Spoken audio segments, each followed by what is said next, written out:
नमस्कार, मैं अमित कुमार आप सभी का स्वागत करता हूं मान्यता नेट जेआरएफ चैनल पे। साथियों, आज हम एक बहुत ही महत्वपूर्ण टॉपिक पे बात करेंगे कि 2024 में अगर आप पीएचडी करते हैं, पीएचडी करने का, रिसर्च करने का निर्णय लेते हैं, शोध के क्षेत्र में जाने का, तो इसके क्या फायदे और नुकसान है। और मैं आपको बेहतर तरीके से इस चीज को बता पाऊंगा क्योंकि मैं खुद रिसर्च स्कॉलर हूं, नेट जेआरएफ हूं। मैं अभी रिसर्च कर रहा हूं। मैं दिल्ली विश्वविद्यालय से ग्रेजुएट और पोस्ट ग्रेजुएट हूं और अभी मैं एक रिसर्च स्कॉलर हूं। और जो मेरा अनुभव है, अपना अनुभव मैं आपको साझा करूंगा कि क्या फायदे है और क्या नुकसान है, क्योंकि मैं विश्वविद्यालय में रहता हूं तो इन्हीं चीजों के माहौल में मैं रहता हूं और इसका मुझे अच्छा खासा एक्सपीरियंस हो गया है। और इसका सवाल बहुत आ रहा था बहुत लोगों का, तो उसके बारे में बात करेंगे। और अगर आप एडमिशन लेना चाहते हैं पीएचडी में, तो सिनॉप्सिस कैसे बनाना है, टॉपिक कैसे चूज करना है, इन सभी चीजों में इंटरव्यू कैसे फेस करना है, इन सभी चीजों में फ्री ऑफ कॉस्ट हम आपको इस चैनल की मदद से हेल्प करेंगे। यह चैनल बनाने का उद्देश्य यही है कि ज्यादा से ज्यादा लोग हायर एजुकेशन के फील्ड में आए। तो अब हम अपने टॉपिक पे लौटते हैं, पीएचडी करने के फायदे और नुकसान। तो सबसे पहले जो है इसके फायदे के बारे में, बेनिफिट के बारे में बात करेंगे, उसके बाद इसके डार्क साइड यानी नुकसान के बारे में हम बात करेंगे। ठीक है, तो पहला फायदा यह है कि अगर आप पीएचडी कर लेते हैं तो आप हिंदुस्तान में असिस्टेंट प्रोफेसर बनने के योग्य हो जाते हैं। इंडिया में पीएचडी करने के बाद अगर आप नेट नहीं भी हैं, फिर भी अगर पीएचडी है तो आप प्रोफेसर बन सकते हैं। लेकिन आप अगर नेट करते हैं इसके साथ और पीएचडी भी कर लेते हैं तो आपको ज्यादा अपॉर्चुनिटी मिलेगी। तो पहला फायदा तो ये हो गया। दूसरा, आपके नाम के आगे डॉक्टर लग जाता है। ये भी ख्वाहिश बहुत लोगों की होती है। ठीक है, इससे क्या होता है, समाज में, दोस्तों में और रिश्तेदारों में आपकी प्रतिष्ठा बढ़ जाती है। लोग आपसे किसी भी चीज में पूछते हैं आपको और एक अच्छी खासी मान सम्मान आप लोगों से प्राप्त करते हैं। तीसरा फायदा यह है कि पीएचडी एकेडमिक्स की दुनिया में सबसे बड़ा हाईएस्ट डिग्री है। इसके बाद ज्यादा आप इसके बाद भी आगे कुछ करना चाहते हैं तो पोस्ट डॉक कर सकते हैं, यानी पोस्ट रिसर्च बाद में कर सकते हैं कुछ और उसी से रिलेटेड। लेकिन सबसे बड़ी डिग्री जो है वो पीएचडी की एकेडमिक्स में मानी जाती है। ठीक है, और चौथा आपको फायदा यह है कि पीएचडी अगर आप ईमानदारी से करते हैं तो आपका ज्ञान जो है, आपका नॉलेज का लेवल बहुत बढ़ जाता है, ज्ञान का स्तर, और आपके सोचने का तरीका बदल जाता है। आप किसी भी चीज को, जो आपका देखने का पॉइंट व्यू होता है, आपका नजरिया होता है, वो बदल जाता है।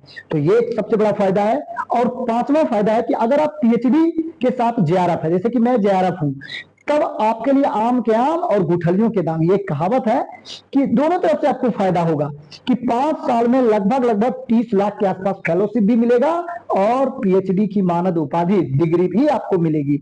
और प्रोफेसर की नौकरी की भी संभावना बहुत ही प्रबल हो जाएगी।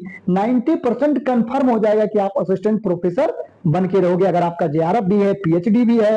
और पीएचडी आपने अगर अच्छा से किया, कुछ रिसर्च पेपर प्रकाशित किया है अच्छा, तो होना ही होना है प्रोफेसर।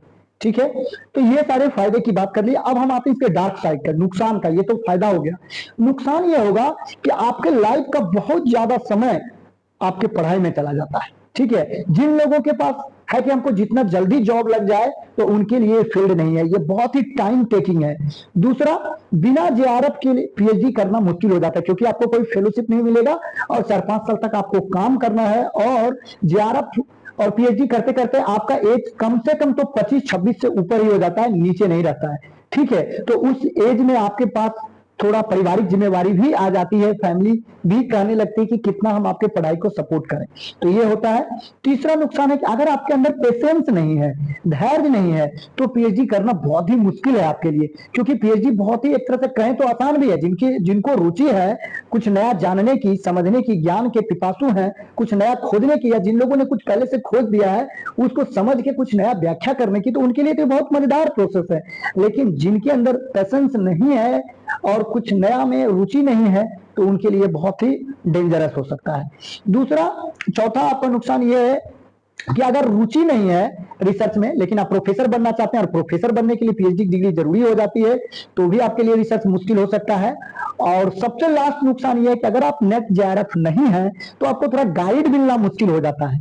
कोई भी गाइड आपको आसानी से आपके अंदर नहीं लेंगे। जो अच्छे गाइड हैं, जो सच में आपको रिसर्च में हेल्प करेंगे, या गाइड तो उसे बहुत है जो कि सिर्फ अपने ही कामों में आपका हेल्प लें, तो वो तो एक अलग बात हुई, फिर वो आपका रिसर्च क्या करवाएंगे।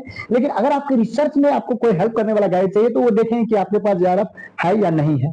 तो ये सारे फायदे और ये सारे नुकसान है। आपकी क्या राय है, क्या फायदे हैं और क्या नुकसान है पीएचडी करने का, कमेंट में जरूर लिखिए। अगर आप पीएचडी करना चाहते हैं, हमसे सहायता प्राप्त करना चाहते हैं सिनॉप्सिस वगैरह में, तो हमारा एक पीएचडी का ग्रुप भी बना हुआ है, उसका लिंक आपको हम डिस्क्रिप्शन में दे देंगे, आप वहां से क्लिक करके जुड़ सकते हैं। और कमेंट में भी अगर आपका कुछ सवाल है, स्क्रीन पे हमारा नंबर शो हो रहा है, आप बिल्कुल बेहिचक पूछ सकते हैं। तो साथियों, आज के वीडियो में बस इतना ही। वीडियो देखने के लिए, अपना कीमती समय देने के लिए बहुत बहुत धन्यवाद।